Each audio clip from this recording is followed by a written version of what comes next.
रावण के पास पंचकन्याओं में पूजित हमारे मेरठ की पंचकन्याओं में सबसे सुंदर स्त्री मंदोदरी जैसी सती मां उनकी पत्नी है, लेकिन उसके बाद भी जंगल में घूमते हुए एक तपस्वी की वलकल पहने हुए युवती को अपनी रानी बनाना चाहता है।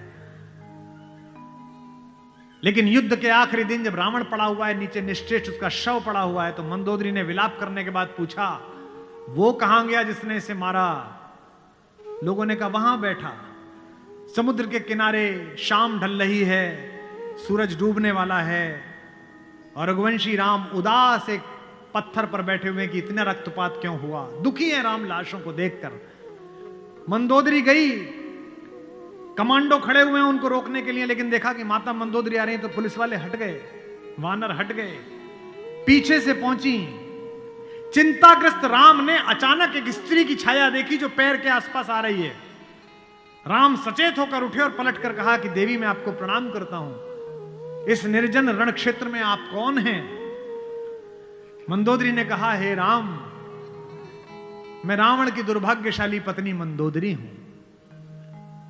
राम ने कहा, मां मैं आपसे क्षमा चाहता हूं, आपका पति बड़ा तेजस्वी था, महाज्ञानी था, उच्च कुल में पैदा हुआ था, ब्रह्मा का वंशज था, लेकिन उसने अनीति की थी इसलिए मुझे उसको मारना पड़ा। मैं आपके इस शोक के लिए क्षमा चाहता हूं। मंदोदरी ने कहा, मैं इसलिए नहीं आई कि मैं तुम्हें कोसूं। राम ने पूछा, फिर किस लिए आई मां? मंदोदरी ने कहा, मैं देखने आई थी कि जिसने पूरी दुनिया पराजित कर दी, जिसने तेरे पूर्वज मानधाता तक को स्वर्ग में जाके चुनौती दे दी, जो कुबेर को कालर से पकड़ के नीचे ले आया, उस महापराक्रमी को हराया किसने? ऐसा उसमें क्या है जो मेरे पति में नहीं था? तो राम ने पूछा कि मां आपको पता चला क्या है? बोले हां पता चल गया, आने से पहले ही पता चल गया। राम ने पूछा क्या अंतर है?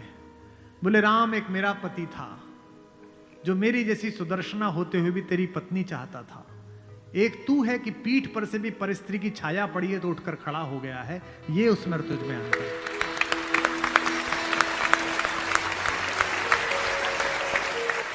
लोग भी कैसे कैसे,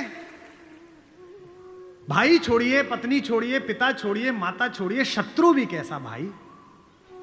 इस कहानी का तो विलेन भी कितना खूबसूरत है, कितना कमाल का विलेन है। उत्तम कुल पुलस्त मुनि नाती, पुलस्त का नाती है भगवान शंकर का अनन्य भक्त, दशग्रीव,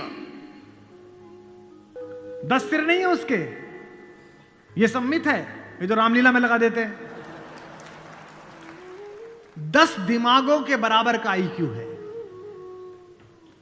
जिसके ऊपर 10 सिरों की कृपा चलती हो, 10 काम एक साथ करता हो, 10 तरह से सोचता हो, उसका नाम दशानन है। 10 सिर वाला है वो, 9 ग्रह उसके चरणों में लेटे हुए हैं, शनि के ऊपर तो पैर रखे बैठा है। फिर भी राम से हार गया। क्यों हार गया? कारण बताता हूं। राम इच्छाओं से मुक्त हैं और रावण इच्छाओं के पाश में बंधा हुआ है।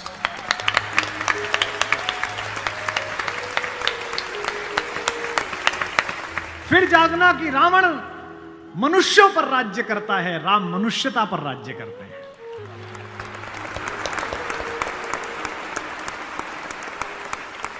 आपको पता है कि जब भगवान ने युद्ध शुरू किया तो पूजा की। राम ने कहा जामवंत से, जामवंत सबसे सीनियर हैं, वो भी ब्रह्मा जी के पोते हैं, रावण के दादाजी के दोस्त हैं, पुलस्थ मुनि के नाना के। कहा कि प्रभु महाराज जामवंत जी, मैं युद्ध करने जा रहा हूं, उससे पहले मैं पूजा करना चाहता हूं। जामवंत ने कहा करिए महाराज। तो बोले मेरे आराध्य तो शंकर हैं, शंकर राम की पूजा करते हैं और राम शंकर की पूजा करते हैं, इस कहानी से बड़ा समन्वय किसी का नहीं हो सकता। जामवंत ने कहा पूजा कर लीजिए महाराज। बोले मुझे एक ऐसा पंडित चाहिए जो शैव हो, शिव को मानने वाला, और मैं वैष्णव हूं तो वैष्णव भी हो। उन्होंने कहा कि इस जंगल में, इस युद्ध क्षेत्र में ऐसा कोई पंडित कहां मिलेगा भगवान? तो उन्होंने कहा पूजा कैसे होगी फिर?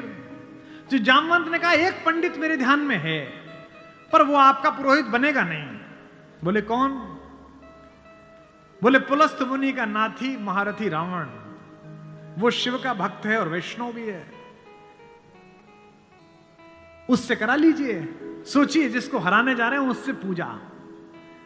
राम ने जामवंत से कहा कि महाराज पूछ के तो आइए, अगर महापंडित रावण आज्ञा दे दें इस यज्ञ के लिए तो मैं कर लूं। रावण को पता चला कि जामवंत बुलाने आए हैं। रावण ने अपने सैनिकों से कहा कि जैसे ही दादा जामवंत आए कोई उनसे प्रश्न ना करे, उन्हें बस महल का मार्ग दिखा दे, हाथ जोड़ के सब चरण छुएं। जामवंत पहुंचे, रावण किले के द्वार पर चरण छूने आया, कहा कि पितामह मैं आपको प्रणाम करता हूं, मैं धन्य हुआ कि आप पधारे। जामवंत ने कहा कि मैं बहुत प्रसन्न हुआ तुम्हारी अतिथि सेवा देखकर। बिठाया, पूछा कैसे आए हैं। जामवंत ने कहा मैं एक इच्छा लेकर तुम्हारे पास आया हूं।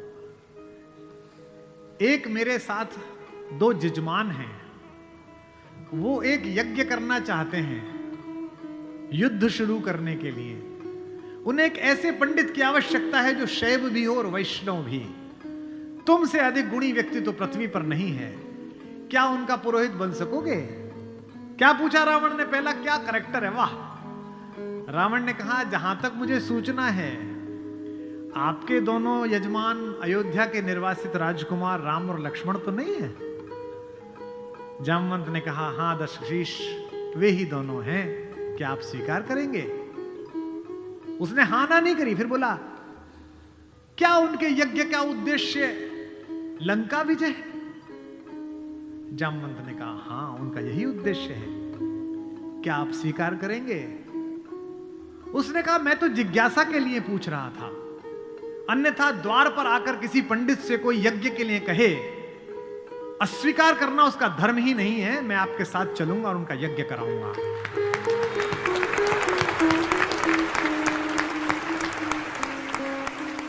जामवंत ने कहा कि क्या मुहूर्त निकला?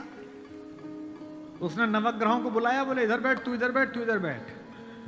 वो तो अपने ही हाथ में था, तू मिनिस्टर ऑफ स्टेट, तू फुल कैबिनेट। बता कितने बजे? बोले जी सुबह 5:30 बजे ब्रह्म मुहूर्त में, जिसमें हम पैदा हुए। तो उसने कहा ठीक है, 5:30 बजे का मुहूर्त निकला, मैं 5 बजे आ जाऊंगा। जामवंत ने कहा आचार्य, आचार्य हो गया अब तो रावण, आचार्य पूजा के लिए क्या व्यवस्था करनी है, क्या सामग्री लाऊं? उसने कहा आपके यजमान, मेरे यजमान जंगल में हैं, अगर यजमान के पास पूजन सामग्री ना हो तो पंडित का धर्म बनता है कि वो पूजन सामग्री लेके आए, तो मैं लेके आऊंगा। उसने अपने पुत्र मेघनाथ को जगाया, इंद्रजीत को, और कहा बेटा अशोक वाटिका जाओ, अशोक वाटिका जाओ और सीता से कहो मैं उसे मिलना चाहता हूं, एक विशेष प्रयोजन है। थोड़ी देर बाद खुद पहुंचा और कहा सीते, तुम्हारा पति राम लंका विजय का यज्ञ कर रहा है, उसके पास पुरोहित नहीं है, कल सुबह मैं उसका पुरोहित बनूंगा, लेकिन एक विवाहित व्यक्ति की पूजा अधूरी है अगर उसकी पत्नी उसके पार्श्व में ना बैठे।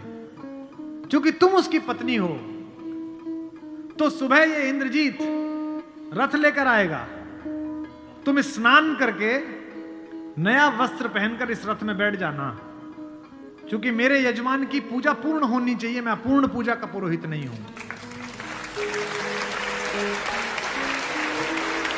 और कहा कि तुम्हारी लंका से मुक्ति केवल पूजा तक की है, पूजा होते ही उठना और इसी रथ में वापस बैठकर अशोक वाटिका में आ जाना। क्या तो सीता, क्या राम और क्या रावण, क्या कहानी है ये। सुबह यही हुआ, शिवलिंग की स्थापना हुई, बालुका की मृत्यु से एक विग्रह बनाया राम ने अपने ओजस्वी हाथों से। राम आजानुबाहु हैं, घुटने तक हाथ आते हैं उनके, ये पुरुषोत्तम का लक्षण है। महाराणा कुंभा वे भी आजानुबाहु थे।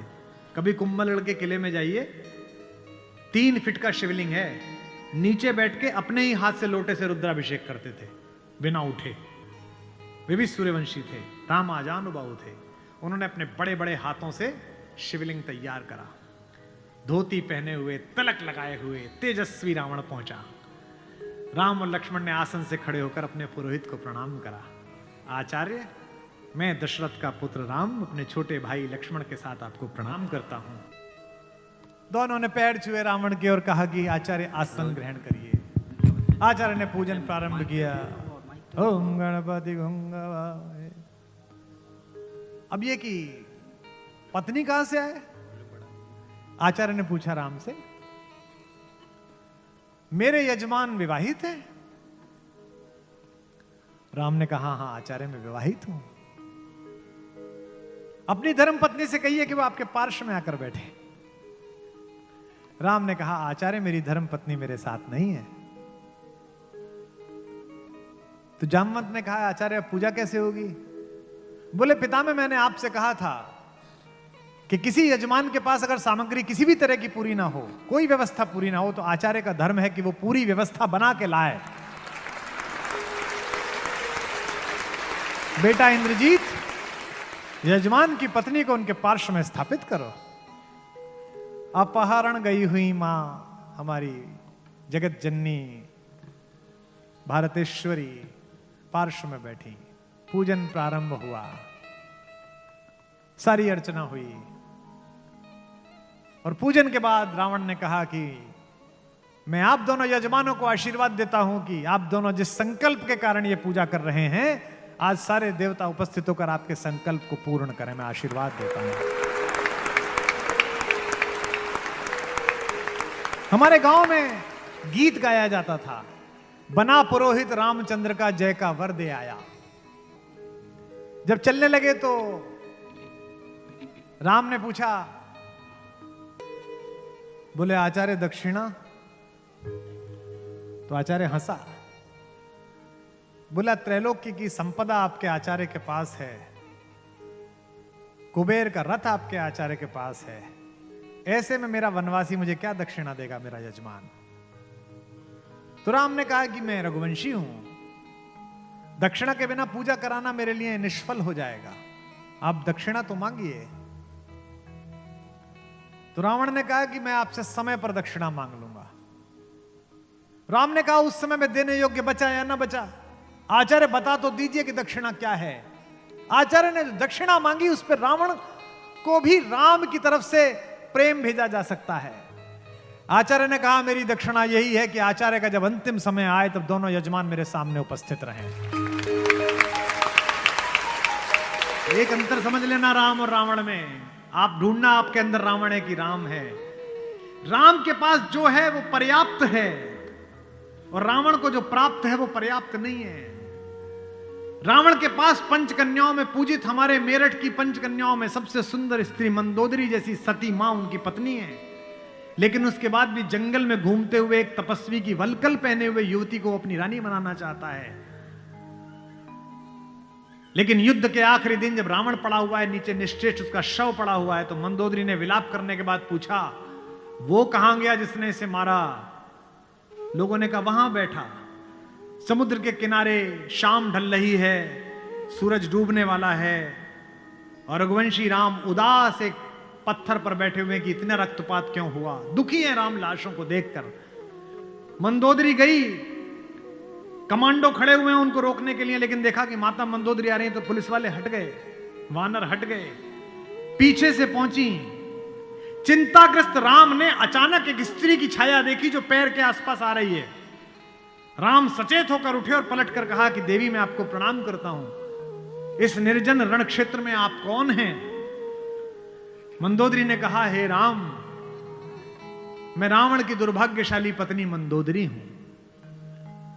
राम ने कहा मां मैं आपसे क्षमा चाहता हूं, आपका पति बड़ा तेजस्वी था, महाज्ञानी था, उच्च कुल में पैदा हुआ था, ब्रह्मा का वंशज था, लेकिन उसने अनीति की थी इसलिए मुझे उसको मारना पड़ा। मैं आपके इस शोक के लिए क्षमा चाहता हूं। मंदोदरी ने कहा मैं इसलिए नहीं आई कि मैं तुम्हें कोसूं। राम ने पूछा फिर किस लिए आई मां? मंदोदरी ने कहा मैं देखने आई थी कि जिसने पूरी दुनिया पराजित कर दी, जिसने तेरे पूर्वज मानधाता तक को स्वर्ग में जाके चुनौती दे दी, जो कुबेर को कालर से पकड़ के नीचे ले आया, उस महापराक्रमी को हराया किसने? ऐसा उसमें क्या है जो मेरे पति में नहीं था? तो राम ने पूछा कि मां आपको पता चला क्या है? बोले हां पता चल गया, आने से पहले ही पता चल गया।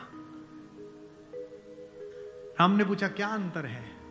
बोले राम, एक मेरा पति था जो मेरी जैसी सुदर्शना होते हुए भी तेरी पत्नी चाहता था। एक तू है कि पीठ पर से भी परस्त्री की छाया पड़ी है तो उठकर खड़ा हो गया है। ये उसमें तुझ में अंतर है।